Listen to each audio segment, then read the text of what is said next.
एक गैंगस्टर के बदले की कहानी। रेड शर्ट का न्यू चैप्टर आ गया है। आप पहले के वीडियो को प्लेलिस्ट में देख सकते हैं।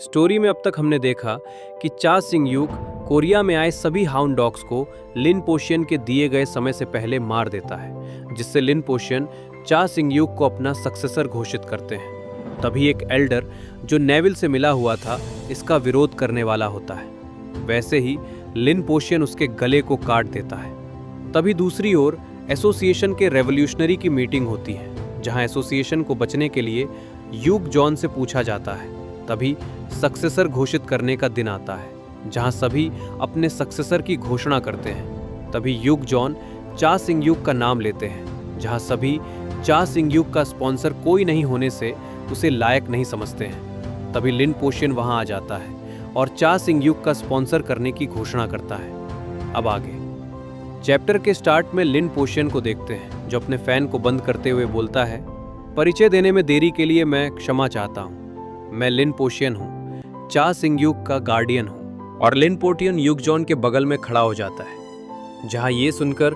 वहाँ उपस्थित लोग आपस में बात करने लगते हैं। तो क्या इससे पूर्व एसोसिएशन अध्यक्ष द्वारा निर्धारित शर्तें पूरी नहीं हो जाती? चा सिंग यूक, मैंने तो कभी उससे ऐसी उम्मीद ही नहीं की थी। अब क्या होता है? तभी सेकंड सक्सेसर आर्थर कारके मुस्कुराने लगता है और बोलता है, चा सिंग यूक, ये संगठन इतना नरम दिल नहीं है कि उसके जैसे बदमाश को स्वीकार कर ले। आर्डियन मार्सियो ओसन बेनेट के संरक्षक, जो 5 महान शक्तियों में से एक है, आर्थर का सपोर्ट करते हुए बोलता है, तुम ठीक कह रहे हो। चा सिंग यूक इस समय नेविल के निशाने पर है।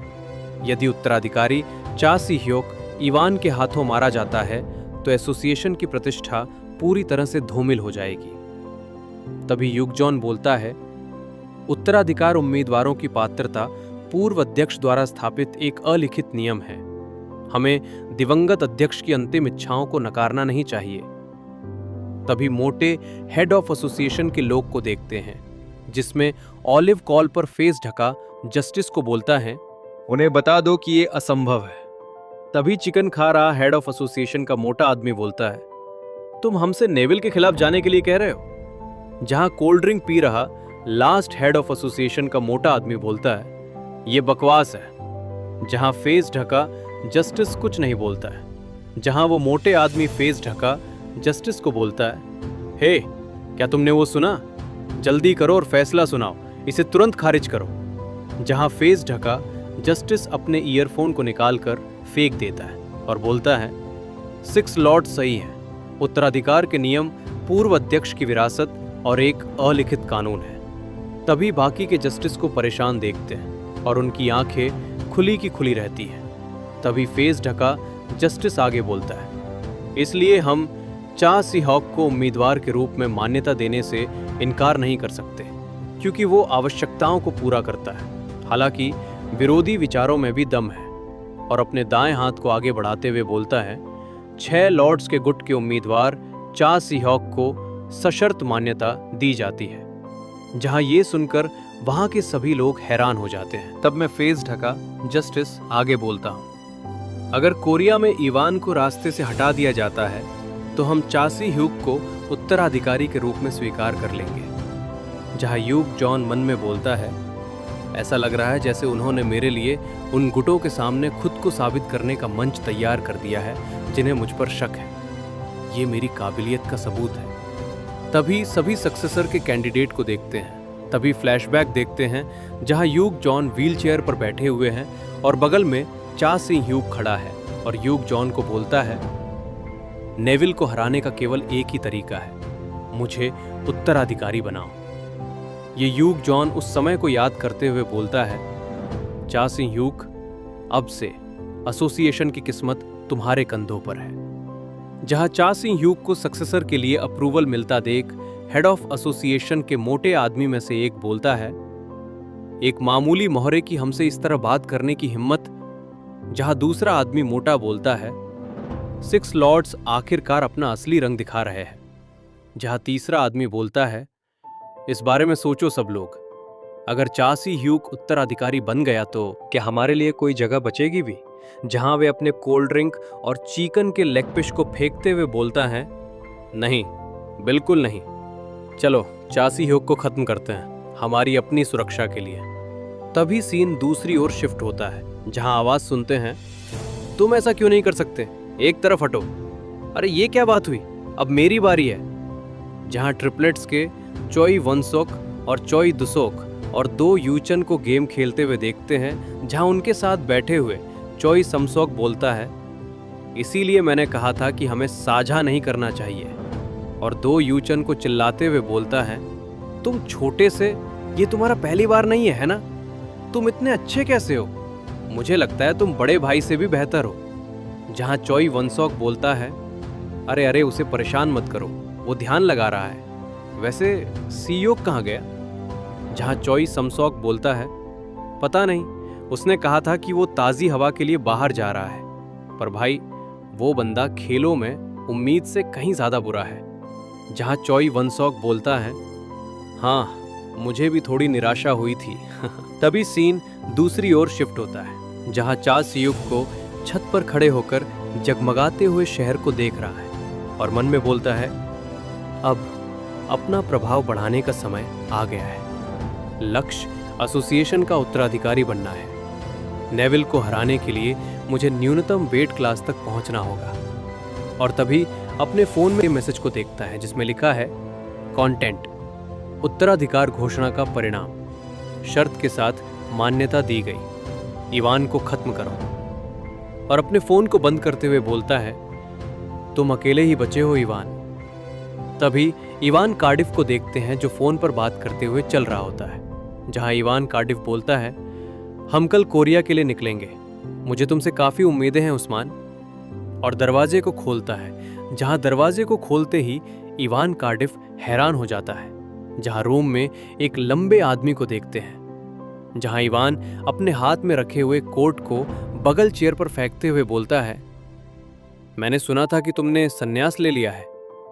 जहां वो आदमी कुछ नहीं बोलता है। जहां इवान कार्डिफ अपने घड़ी को खोलते हुए बोलता है, तो 6 लॉर्ड्स ने तुम्हें बुलाया है। जहां वो आदमी बोलता है, इसमें कुछ भी व्यक्तिगत नहीं है, ये सिर्फ व्यापार है। जहां वो लंबा आदमी मेव है, जो द 8 का पूर्व स्पीयर।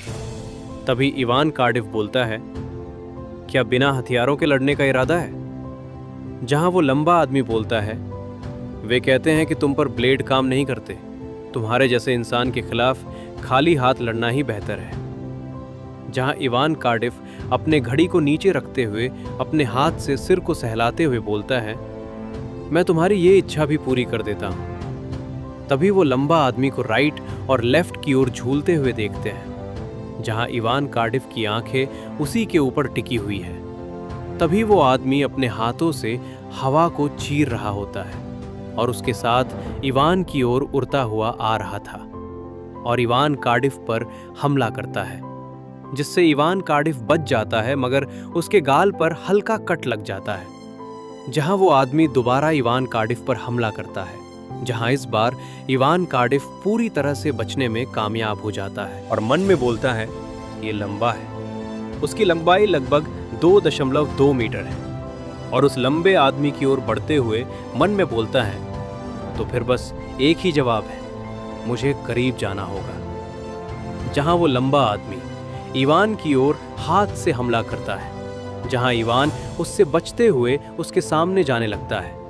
जहां वो आदमी अपने पैर से इवान कार्डिफ पर जोर से हमला करता है, जहां इवान कार्डिफ अपने हाथ से बहुत मुश्किल से ब्लॉक करता है। जहां उस हमले के इम्पैक्ट से इवान कार्डिफ पीछे की ओर फेंका जाता है। जहां वो आदमी अपने एक हाथ को ऊपर उठाए हुए बोलता है, प्रेडिक्टेबल, और लड़खड़ाते हुए इवान कार्डिफ पर हाथ से हमला करने वाला होता है।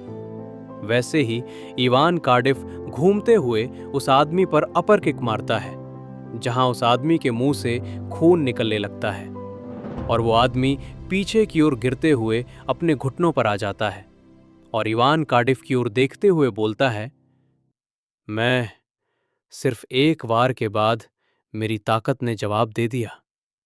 तभी इवान कार्डिफ एक जोरदार किक उस आदमी के फेस पर मारता है जहां पर आदमी चिल्लाते हुए बेहोश हो जाता है और पीछे की ओर जमीन पर गिर जाता है, जहां इवान कार्डिफ बगल में रखे टेबल लैंप को उठाते हुए बोलता है, तुम्हारी पहुंच काफी लंबी है, और उस लैंप के ऊपरी हिस्से को तोड़ देता है और लैंप के डंडे को टेबल पर खड़ा के देता है, और वो लंबे आदमी को कॉलर पकड़ के उठाते हुए बोलता है, तुम एक ऐसे प्रतिद्वंदी हो जिसका सामना मैंने पहले कभी नहीं किया, और उस लंबे आदमी को रखे हुए टेबल लैंप के डंडे पर पटक देता है, जहां वो लैंप के घुसने से वो लंबा आदमी मर जाता है।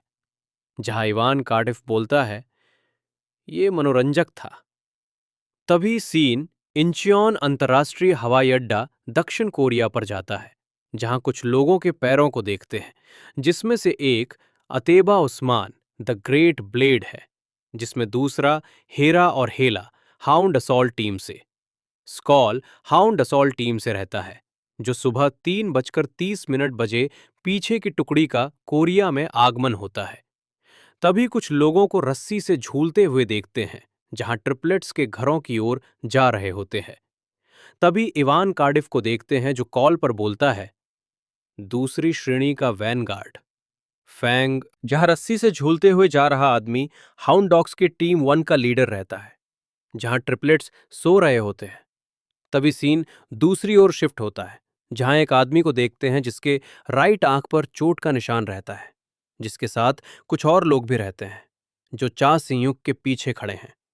जहां चा सिंयूक उनकी ओर तिरछी नजर से देखता है, जहां इवान कार्डिफ की आवाज आती है, कमान के तहत एलीट टीम शिकार करना शुरू होता है।